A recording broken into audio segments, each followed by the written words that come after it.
नमस्कार, बखबर में आपका स्वागत है। आज हम बात करेंगे बारिश के मौसम पर। दरअसल बारिश का मौसम इसलिए कि ये समय से पहले आ गया। अगर लेट आता तो लोग कहते कि लेट मानसून, और फिर कहते कि मानसून कम सून, लेकिन ये बिफोर मानसून है। इस पर हम कहेंगे कि शहर के लोग इस पर वाह कर रहे हैं और भारत के कृषि प्रधान देश में लोग, गांव के लोग इस पर आह भर रहे हैं। उसकी वजह ये कि ग्रीष्मकालीन फसलें कटने का वक्त है। मूंग उड़द की बोनी जो होती है उसकी कटाई के साथ मंडी पर जाने का, और मंडी पर जाने के अलावा सरकारी खरीद में इसको तुलवाने का भी वक्त है। आज इसी पर विस्तार से बात करेंगे कि ये जो मानसून समय से पहले आ रहा है, इसके फ़ायदे क्या हैं, नुकसान क्या है। लेकिन जो चीज़ पहली नज़र में दिखती है वो ये कि किसी भी राज्य का बिजली महकमा 15 जून तक बिजली का मेंटेनेंस करता है, यानी तारों को ठीक करता है, खंभों को मजबूत करता है, और कहीं चीज़ें टूट फूट होती तो उसको सुधारता है। लेकिन बारिश तो मई के आखिरी हफ्ते में आ गई थी, और अब जो है जून में इस पर बारिश तेज़ हो रही है। तो गांव देहात के अलावा शहरों में भी घंटों लाइट गुल हो रही है। एक हवा का झोंका आता है और बिजली चली जाती है। इसके साथ हम बात करें कि जो खेती के साथ शहरों की बात करें तो नगर पालिका और नगर निगम अपने कस्बे और शहरों की नालियों को साफ नहीं कर पाया। और इसमें सबसे खास बात है कि अगर बारिश होती है तो पहली ही बारिश की बौछारों में कस्बों और गांव की सड़कें झील का और तालाब का रूप ले लेंगी, और हो सकता है कि वह नाव भी चले, क्योंकि नालियां ठसाठस भरी हुई हैं। अगर हम बावड़ियों की बात करें, नालों की बात करें, तो उसकी मिट्टी साफ नहीं की गई है, उसमें कचरों का भंडार लगा हुआ है, और उस वजह से बारिश का थोड़ा सा पानी भी शहरों को पानी में डुबो सकता है। इसी पर हम विस्तार से बात करेंगे कि ये मानसून आह भी है और वाह भी है। इस पर चर्चा के लिए हमारे साथ जुड़े हैं जयपुर से सामाजिक कार्यकर्ता सूरज सोनी जी। सूरज जी, आपका बहुत बहुत स्वागत है। और दिल्ली से जुड़ेंगे हमारे साथ राजनीतिक और सामाजिक विश्लेषक नागेंद्र सिंह परमार जी, और मध्य प्रदेश के जौनपुर से जुड़ेंगे वरिष्ठ पत्रकार साथी चैतन्य भट्ट जी। चैतन्य जी, आपका बहुत बहुत स्वागत है। सूरज जी, मेरी आवाज़ सुन पा रहे हैं? हाँ, नमस्कार राजेंद्र जी। जी नमस्कार। दरअसल पानी का मामला है, और बिन पानी सब सून हमने बचपन से पढ़ते आए हैं, लेकिन ये पानी समय से पहले आ गया है। इसके लिए ना तो प्रशासनिक व्यवस्था तैयार है और ना खेत खलिहान तैयार है। आपकी राय? राजस्थान तो मरुभूमि है, वहाँ पानी की एक एक बूंद की लोग कीमत जानते हैं, लेकिन जिस तरह से बारिश हो रही है, अगर होती है तो बेहिसाब होती है। कई बार लगता है कि किसी एक शहर के पास बादल ही फट गए और पूरे सीजन का पानी 3 दिन में गिर जाता है। आपकी राय? क्या हाल है जयपुर के, राजस्थान के, और क्या तैयारी है वहाँ के प्रशासन की और सरकार की? राघवेंद्र जी, वैसे तो राजस्थान में कहावत है कि मैं तो वर्षा ही भला, जी, तो शुभ संकेत माना जाता है। लेकिन ये जो बेमौसम में आया है, इसकी जो मार है, मैं समझता हूँ कि शहर, गांव, किसान और सब पे जो है वो भारी पड़ने वाली है। उसका सबसे बड़ा कारण ये है कि अभी जो नौतपा चला है, तो नौतपा की आड़ में जो बादल आया है, तो उसकी रुकावट बना है, बाधा बना है बड़ी। और इसका जो सबसे बड़ा दुष्प्रभाव है, देखने में तो ये लगता है प्रारंभिक तौर पे कि अच्छा ही है, मौसम अच्छा है, पकौड़े बन रहे हैं शहरों के अंदर, जो लोग पेट में रहते हैं उनके लिए बहुत अच्छा मौसम है, हवा आ रही है ठंडी ठंडी। लेकिन इसका जो दूरगामी प्रभाव है वो सबके लिए दुखद होता है, वो प्रतीत होता है। और वो इसलिए होता है कि आप देखिए, जो नौतपा होता है, जो सूर्य रोहिणी नक्षत्र में प्रवेश करता है, तो नौतपा माना जाता है, स्टार्ट हो जाता है। तो उस दौरान क्या होता है कि पूरी तरीके से धरती और सूरज के बीच की जो दूरी है वो बहुत कम मानी जाती है, ज्येष्ठ का महीना होता है। और जो तपन होती है वो न सिर्फ खेत खलिहान के अंदर छोटे मोटे कीट पतंगे, जहरीले जो कीड़े हैं उनको नष्ट करती है, किसानों की मदद करती है। किसान जो गहरी जुताई इसलिए करता है खरीफ की फसल से पहले कि ये जो कीट है, ये कीड़े हैं, ये इस तरह के जो लते लार्वा है, ये नष्ट हो जाए। और साथ ही जो सूर्य की किरण है वो धरती माता में प्रवेश करके और खेत खलिहानों को संपन्न बनाए रवि की जो तैयारी के लिए, खरीफ की फसल की तैयारी के लिए। वहीं पे आप देखिए, वाष्पीकरण जो होता है उसकी स्पीड बढ़ जाती है नौतपा के अंदर। अच्छा वाष्पीकरण होता है, जलाशयों का, समुद्रों का, तालाबों का जो जल है अच्छे से वाष्पीकरण होगा तो ये मानसून को बहुत ज्यादा प्रभावित करता है। और अच्छा मानसून माना जाता है कि नौतपा अच्छा रहेगा तो मानसून भी अच्छा रहेगा, जैसा कि पिछली बार रहा था। लेकिन ये पंचर हो जाता है तो कहीं ना कहीं खेत खलिहानों को नुकसान होता है और साथ ही वाष्पीकरण ठीक से नहीं होगा, तो अच्छी बारिश के आसार कम नजर आते हैं। हालांकि मैं ईश्वर से प्रार्थना करता हूं कि ऐसा नहीं हो, क्योंकि राजस्थान तो पूरी तरीके से ये जो 2 महीने की श्रावण भादों की बारिश है इसी पे टिका रहता है। और राजस्थान के अंदर न सिर्फ फसल बल्कि मवेशी है, जानवर है, बेजुबान है, वो सभी निर्भरता जो है वो बारिश पे बड़ी रहती है। जी। ये बारिश की ओर देखते रहते हैं लोग, तो ऐसा नहीं हो। लेकिन ये आशंका जो नौतपा पंचर हुआ है वही बता रही है कि वाष्पीकरण और ये जो है तमाम जो चीजें जलवायु परिवर्तन की है, ये सुसंकेत नहीं है। बिल्कुल सूरज जी, दरअसल हमारी आशंका है कि बारिश कम होगी, लेकिन जो मौसम के विशेषज्ञ हैं उनका कहना यह है कि इस बार बारिश सामान्य से थोड़ी सी ज़्यादा हो सकती है। इन सब के बावजूद कि नौतपे में पानी गिर गया है, समय से पहले मानसून आ गया है और विशेषज्ञ ये बताते हैं कि पानी ठीक गिरेगा, लेकिन जो हमारी परंपरा है वो बताती है कि अगर नौतपे में बारिश हो गई तो फिर बारिश थोड़ी सी कम होती है। लेकिन जहाँ तक राजस्थान का मामला है कि देश भर में अगर एक बूंद गिरती है तो उसका महत्व नहीं होता है, लेकिन राजस्थान में अगर एक बूंद गिरती है तो राजस्थान के लोग उस एक बूंद पानी का भी महत्व जानते हैं। इसलिए राजस्थान तो इससे पार पा जाएगा अगर थोड़ी बहुत कम ज़्यादा बारिश होती है। लेकिन हम प्रदेश की बात करें या दीगर प्रदेशों की बात करें जहाँ पानी का संकट कम होता है, उनके लिए ये ज़्यादा बारिश भी दुखदाई है और कम बारिश पर तो रोने ही, क्योंकि हम पानी की बचत नहीं करते हैं। हम पहाड़ों से पानी को बह जाने देते हैं। जब बीच में एक बार चैतन्य भट्ट जी को अंदाज़ा होगा, जब मध्य प्रदेश में एक बार कांग्रेस की सरकार थी, दिग्विजय सिंह जी मुख्यमंत्री हुआ करते थे, एक पानी रोको अभियान चला था। उस पानी रोको अभियान में पहाड़ों पर भी जो सरकारी महकमा है वो एक तरह से नालियाँ खोदता था, आड़ी खड़ी नहीं, ताकि पानी जब गिरे तो आड़ी नालियों में पानी रुक जाए और फिर वो उस पहाड़ पर के अंदर बैठे ताकि वहाँ नमी बनी रहे। और पेड़ लगाने का बहुत अभियान चलता था। अभी भी अभियान है, लेकिन कागज़ों पर ज़्यादा है। जब तक जनता इस मुद्दे से नहीं जुड़ेगी पानी बचाने और पेड़ लगाने, तब तक हमें लगता है कि थोड़ी बारिश भी दिक्कत देगी और ज़्यादा बारिश तो दिक्कत का सबब होती है। चैतन्य जी, आप जहाँ से हैं वहाँ तो विद्युत महकमे का मुख्यालय भी जबलपुर, उसको ऊर्जा शहर भी कहते हैं। पानी का सबसे बड़ा दुश्मन जो है वो बिजली होगी। गांव देहात में अगर एक हवा का झोंका आएगा तो पता हुआ कि दिन भर के लिए बिजली गायब। कई बार तो पहले हफ्तों गांव कस्बे में बिजली गायब हो जाती थी। आपकी राय, ये जो मानसून जल्दी आया है इसके क्या लाभ नुकसान आपको दिख रहे हैं और शहरों की स्थिति क्या बनेगी? नालियाँ कितनी साफ़ हुई हैं? नाले जो चौक हो गए थे वो कितने साफ़ हुए? आपकी राय। देखिए राघवन जी, किसी भी मौसम में कि अगर मौसम में गर्मी में मौसम में बहुत ज्यादा गर्मी पड़ रही तो इंसान परेशान होता है जी।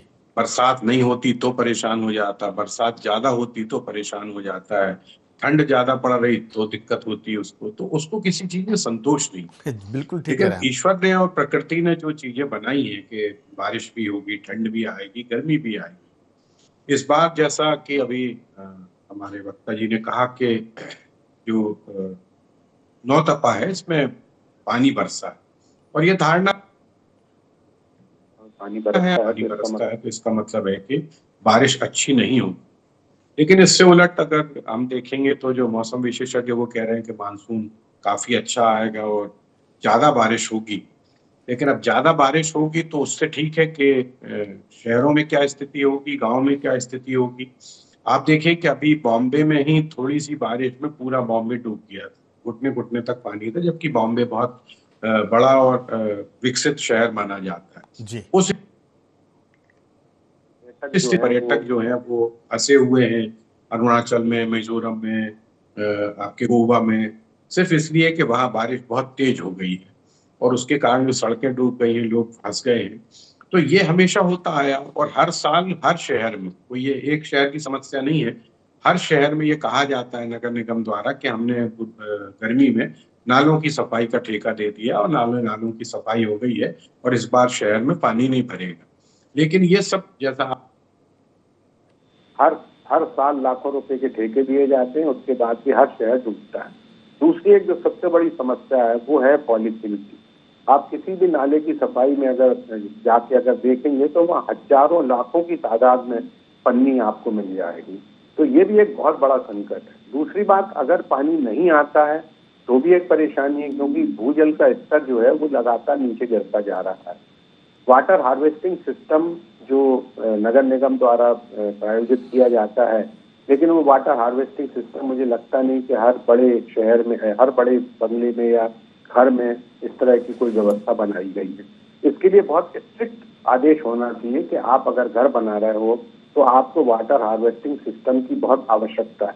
पुराने जमाने में, जैसे मेरे घर में भी, हमारा पुराना मकान है, वहाँ कुआं है।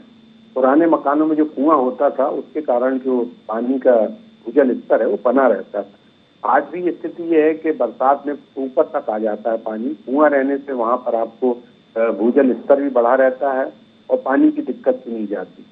शहरों की जहां तक हम बात करेंगे तो मैंने जैसा बताया कि तमाम नालियां जो हैं वो चौक हो जाती हैं।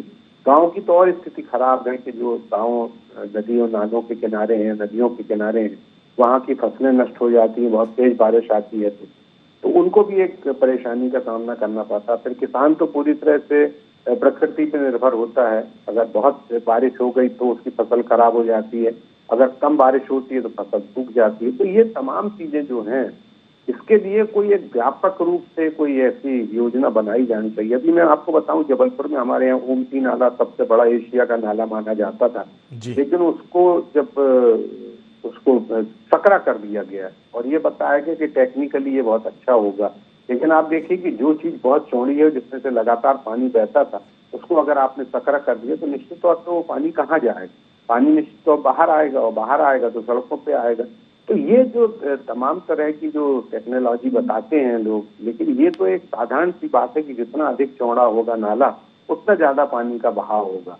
तो ये जो स्थितियां हैं तमाम शहरों की, मुझे लगता है कि इसके लिए एक व्यापक कार्य योजना बनाई जानी चाहिए। और दूसरा, वाटर हार्वेस्टिंग सिस्टम को बहुत ज्यादा आपको ध्यान देना होगा कि हर घर में कम से कम वाटर हार्वेस्टिंग सिस्टम हो, ताकि अगर गर्मी भी ज्यादा पड़ रही तो भूजल का स्तर जो है वो कम ना हो और पानी का संकट ना हो। क्योंकि आप देखिए कि गाँव में तो जो हैंडपंप लगे उनमें पानी आता ही नहीं, बड़ी दूर दूर से महिला, कई हम लोगों ने टीवी में भी देखी है कि नीचे उतर के, कुएं में नीचे उतर के महिलाएं बाल्टी से पानी खींच रही हैं, मीलों दूर पानी के लिए जा रही हैं। तो जहाँ पानी क्या दिखता है वो पानी का महत्व नहीं समझते। आप देखिए कि रोज तमाम शहरों में बड़े जो कार वाश के वो शोरूम खुले हुए, वहाँ हजारों लीटर पानी रोज कारों में साफ सफाई के लिए खर्च होता है।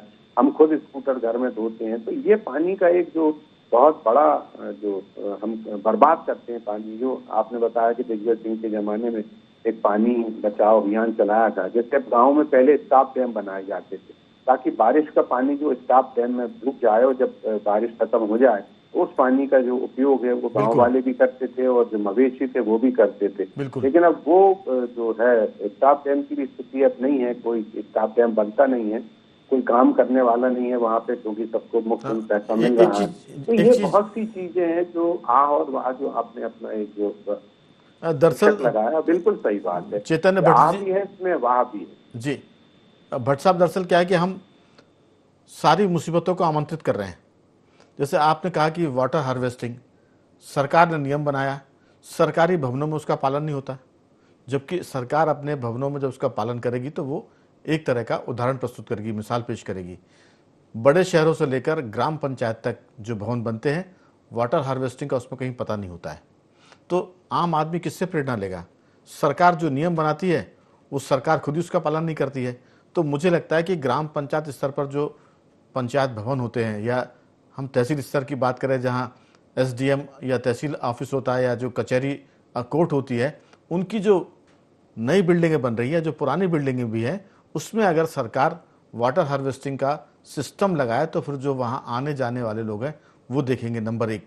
नंबर दो, सरकार के अकेले से काम नहीं चलेगा, समाज को इसमें सरकार को जोड़ना पड़ेगा।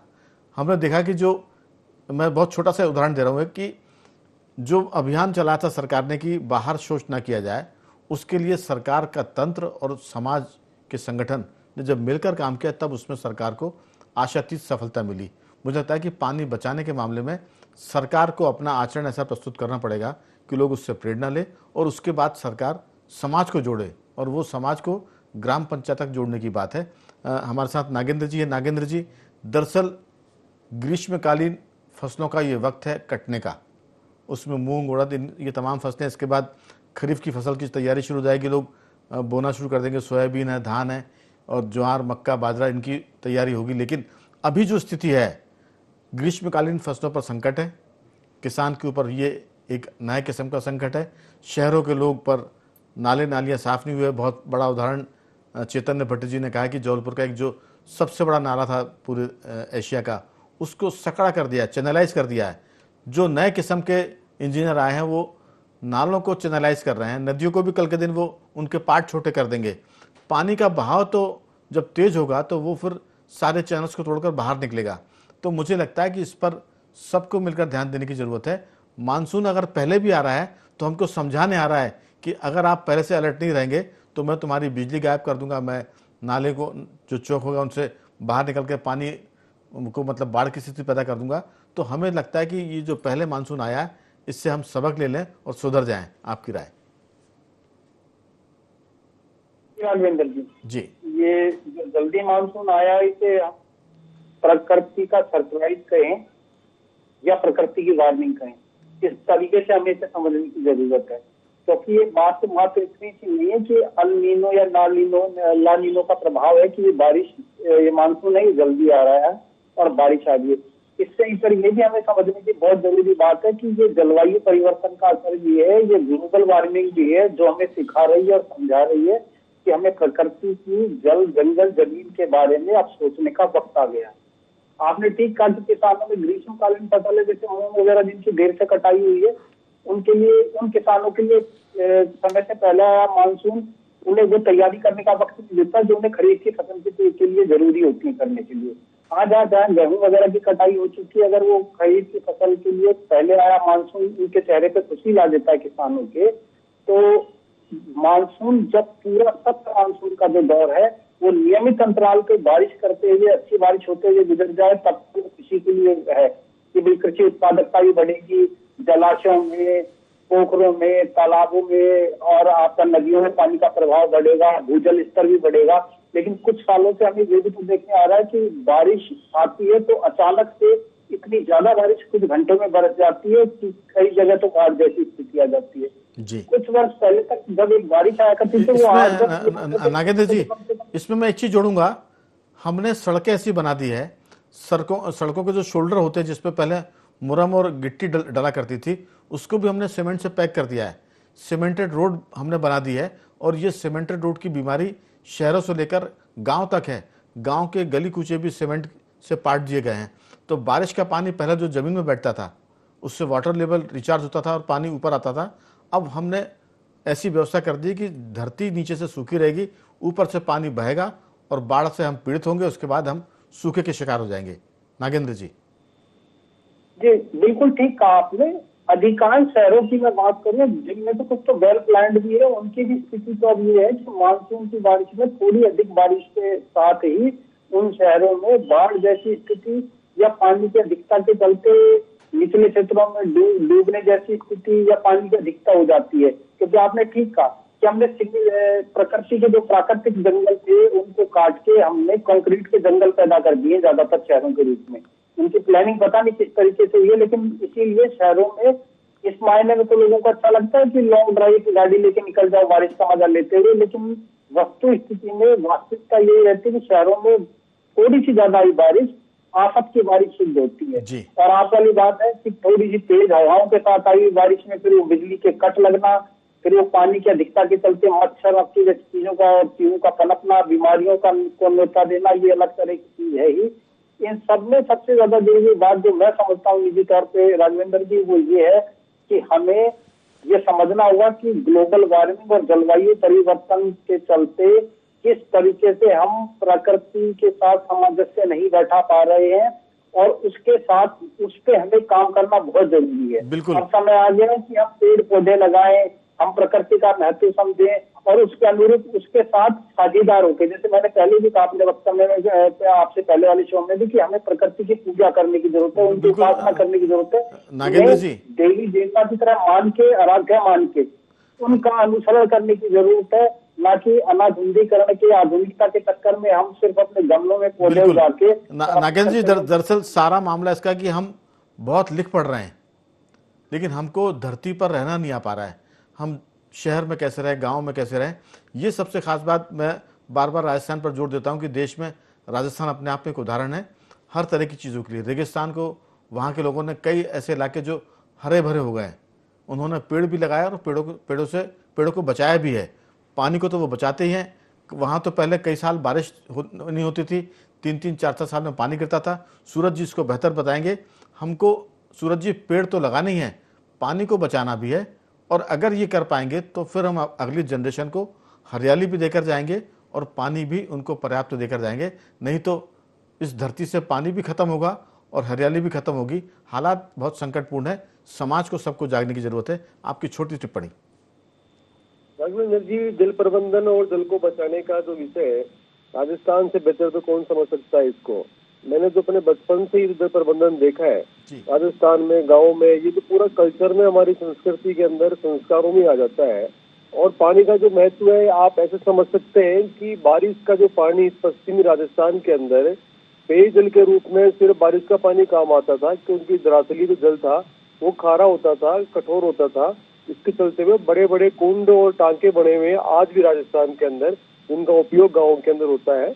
हाँ ठीक है, नहर आई है, उससे काफी रिलीफ मिला है। और जो सीमावर्ती जिले राजस्थान के हैं उनमें एक रौनक सी लौटी है। लेकिन इसके बावजूद जो कल्चर है उसमें जल बचाना और जल प्रबंधन था। लेकिन जो नई पीढ़ी आ रही धीरे धीरे, समाज से भी जो है वो इस तरह का जो है वो नवाचार देखने को कम मिल रहा है। साथ ही जो सरकारें होती है उसमें जो कल्चर चला है, कॉन्ट्रैक्टर का जो कल्चर चला है, उसमें आप देखिए कि जगह जगह लॉकिंग टाइल्स लगाना। अभी आपने सड़कों की बात की, गाँव गाँव के अंदर जो है विकास के नाम पे सूरज जी, एक सवाल मेरा आपसे था, क्या राजस्थान के सरकारी भवनों में और जो निजी मकान होते हैं उनमें वाटर हार्वेस्टिंग की व्यवस्था अभी किस तरह की है? वहाँ लोग करते हैं, वहाँ भी कागजों पर ही चलता है? शानदार व्यवस्था है। 6,000 सर्टिफिकेट ले लो आप हार्वेस्टिंग सिस्टम का, क्योंकि जब नेसेसरी किया हुआ है उसके बावजूद भी कहीं देखने को नहीं मिल रहा है। 6,000 रुपए में सर्टिफिकेट मिल जाएगा हार्वेस्टिंग का भवन मालिक को, निर्माता को, बिल्डर को। तो आदमी उस पर 3 से 6 लाख रुपए क्यों खर्च करेगा? तो ये जो कागजी कर्मकांड का हिस्सा हमने बना दिया इसको। मैंने आपको कहा कि असली संकट यही है सूरज जी कि हम कागज पर तो बड़े अच्छे हैं लेकिन जमीन पर हम जीरो हैं। चूंकि समय की कमी आएगी, जल्दी से आप बात पूरी कर, फिर मैं चेतन भट्ट जी की तरफ आता हूँ। तो जो सिस्टम चल रहा है कॉन्ट्रैक्ट कल्चर का, उसमें आप देखिए कि सड़कों के ऊपर जो बहता हुआ पानी नजर आ रहा है वो आसपास के पेड़ों में भी नहीं जा पा रहा है, क्योंकि पेड़ों के चारों तरफ लॉकिंग टाइल्स लगी हुई है। तो थोड़े दिन बाद में पेड़ भी गिर जाते हैं। तो ये जो इकोसिस्टम है पूरा प्रभावित है। हमें इसको बचाना पड़ेगा, प्रकृति के साथ चलना पड़ेगा, और तभी मैं समझता हूँ कि जो ऋतु चक्र है वो ठीक से अपना नियोजन पूरा कर पाएगा और मानव को ये जो जल और हवा है ये दे पाएगा। अन्यथा आने वाला जो समय भविष्य है ये हमारा अंधकार में नजर आता है। पानी के संकट को गहराते हुए मैं देख रहा हूँ। भट्ट जी, दरअसल मुझे अपनी दादी की याद आती है। जब हम बहुत छोटे थे तो हमारी दादी अक्सर पानी मांगती थी, तो हम उनको पूरा ग्लास भर के ले आते थे। तो वो कहती थी कि ग्लास भर के पानी नहीं चाहिए, और दूसरे ग्लास में वो आधा ग्लास पानी भरती थी, और जितना उनको पीना होता था आधा ग्लास वो पीती थी, बाकी आधे ग्लास को बचा के रखती थी। अगर आप प्यास आपको आधे ग्लास की लगी और आप पूरा ग्लास लेकर जाएंगे तो वो बहुत डांटती थी कि इससे बाकी आधा पानी बर्बाद होगा। और हमने देखा था कि वो हमारे घर की जो चाची होती थी या बुआ होती थी, कोई पानी अगर आधा ग्लास पानी पिया और उसके बाद आधे को फेंकती थी तो दादी बहुत डांटा करती थी कि ये पानी बहुत महत्वपूर्ण है, इसको उतने इस्तेमाल करो जितना ज़रूरी है। जिससे बचपन में सिखाया जाता था कि नमक को मत फेंकिए, नहीं तो भगवान आपको आंखों से उठवाएगा जब आप मरकर ऊपर पहुंचेंगे। तो नमक को बचाने की बात तो सिखाई है, लेकिन पानी को अगर हम नहीं बचाएंगे तो शायद नमक के बिना जी सकते हैं, लेकिन पानी के बिना जीवन बहुत मुश्किल है। चेतन जी, आपकी राय? पानी तो सबसे महत्वपूर्ण है। पानी अगर नहीं होगा तो फिर कैसे इंसान जीवित रह सकता है? हर चीज में पानी की जरूरत पड़ती है। लेकिन पानी को लेके जिस तरह की बेपरवाही है हर जगह, हम लोग तो खैर नर्मदा के किनारे बैठे हैं तो यहाँ उतनी दिक्कत नहीं है। लेकिन अभी आपने कुछ समय पहले सुना होगा कि बेंगलुरु में बहुत भयंकर पानी का संकट आया था, और वहाँ जो बच्चे नौकरी कर रहे थे उन लोगों को कह दिया गया था कि आप अपने घर चले जाइए, वर्क फ्रॉम होम कीजिए। तो बेंगलुरु तो बहुत आधुनिक शहर है और बड़ा शहर माना जाता है। वहाँ ऐसी स्थिति हो गई थी, कभी ये किसी इंसान ने सोचा नहीं, हम लोगों ने भी कभी नहीं सोचा होगा कि बोतलों में 20 रुपए का 1 लीटर पानी हमको पीने के लिए मिलेगा। और भट्ट साहब, भारत में चेन्नई ऐसा शहर है जिसका वाटर लेवल 0 पर जा रहा है। दुनिया भर में अफ्रीका की राजधानी कैपटाउन की बात करें, वहाँ पर पानी का लेवल ऐसा सुना है कि 0 पर चला गया है। भारत में ये दुर्भाग्य चेन्नई शहर के माथे पर है जो समंदर के किनारे है। जी बिल्कुल। अब आप देखिए कि हमारा जबलपुर जो है 52 तालाबों का शहर कहा जाता था। यहाँ रानी दुर्गावती ने 52 तालाब बनवाए थे और अपने अपने जो उनके कर्मचारी थे, सेनापति थे, उनके नाम पर उन तालाबों को रखा गया। लेकिन तमाम का रहता है, जो तालाब है वो पूर दिए गए हैं। मेरे ख्याल से 4-5 तालाब बचे होंगे। तो जब हम खुद इन तमाम चीजों को नहीं सहेज के रख पाएंगे तो हमें तो ये संकट आएगा। कहा तो ये भी जा रहा है कि अगला विश्व युद्ध होगा जो वो पानी को लेकर। बिल्कुल बिल्कुल। बट साहब, समय समाप्त हो रहा है। मैं अगर आपकी अनुमति हो तो अंतिम टिप्पणी मैं नागेंद्र जी से ले लूं। नागेंद्र जी, 2-3 वाक्यों में। जी राजेंद्र जी, हम भारतीय ना महज औपचारिकता निभाने के लिए बहुत ज्यादा और माने जाते हैं, लेकिन मेरा मानना है कि पर्यावरण और जलवायु में हो रहे बड़े परिवर्तनों से हमें गंभीरता से सोचना होगा, वरना गर्मी, सर्दी और बरसात के आने वाले मौसम हमारे लिए गंभीर संकट पैदा करने वाले। बिल्कुल, हम कह सकते हैं कि ये अर्ली मानसून वेलकम तो करें, लेकिन ये वार्निंग भी आपको दे रहा है। जैसा नागेंद्र जी आपने कहा था कि वेलकम तो है मानसून का, लेकिन वार्निंग भी है। अगर आपने पानी को नहीं बचाया, पेड़ नहीं लगाए, तो फिर आने वाला समय बहुत मुश्किल का है। और सरकार के बुत्ते की बात नहीं है ये, इसमें समाज को जुड़ना पड़ेगा। मैं इस चर्चा को यहीं रोकता हूँ। तीनों मेहमानों का भी धन्यवाद करता हूँ कि ये मानसून आ भी है और वहाँ भी है, इससे बचने की ज़रूरत है। वहाँ तो ठीक है, लेकिन आ के लिए आपको पानी बचाना पड़ेगा। भट्ट साहब, आपका बहुत साधुवाद। नागेंद्र जी, आपका बहुत धन्यवाद। और सूरज जी, आपका बहुत बहुत साधुवाद कि आपने इस चर्चा में हिस्सा लिया। तो बखबर में सिर्फ इतना ही। बने रहिए हमारे साथ और देखते रहिए IND24।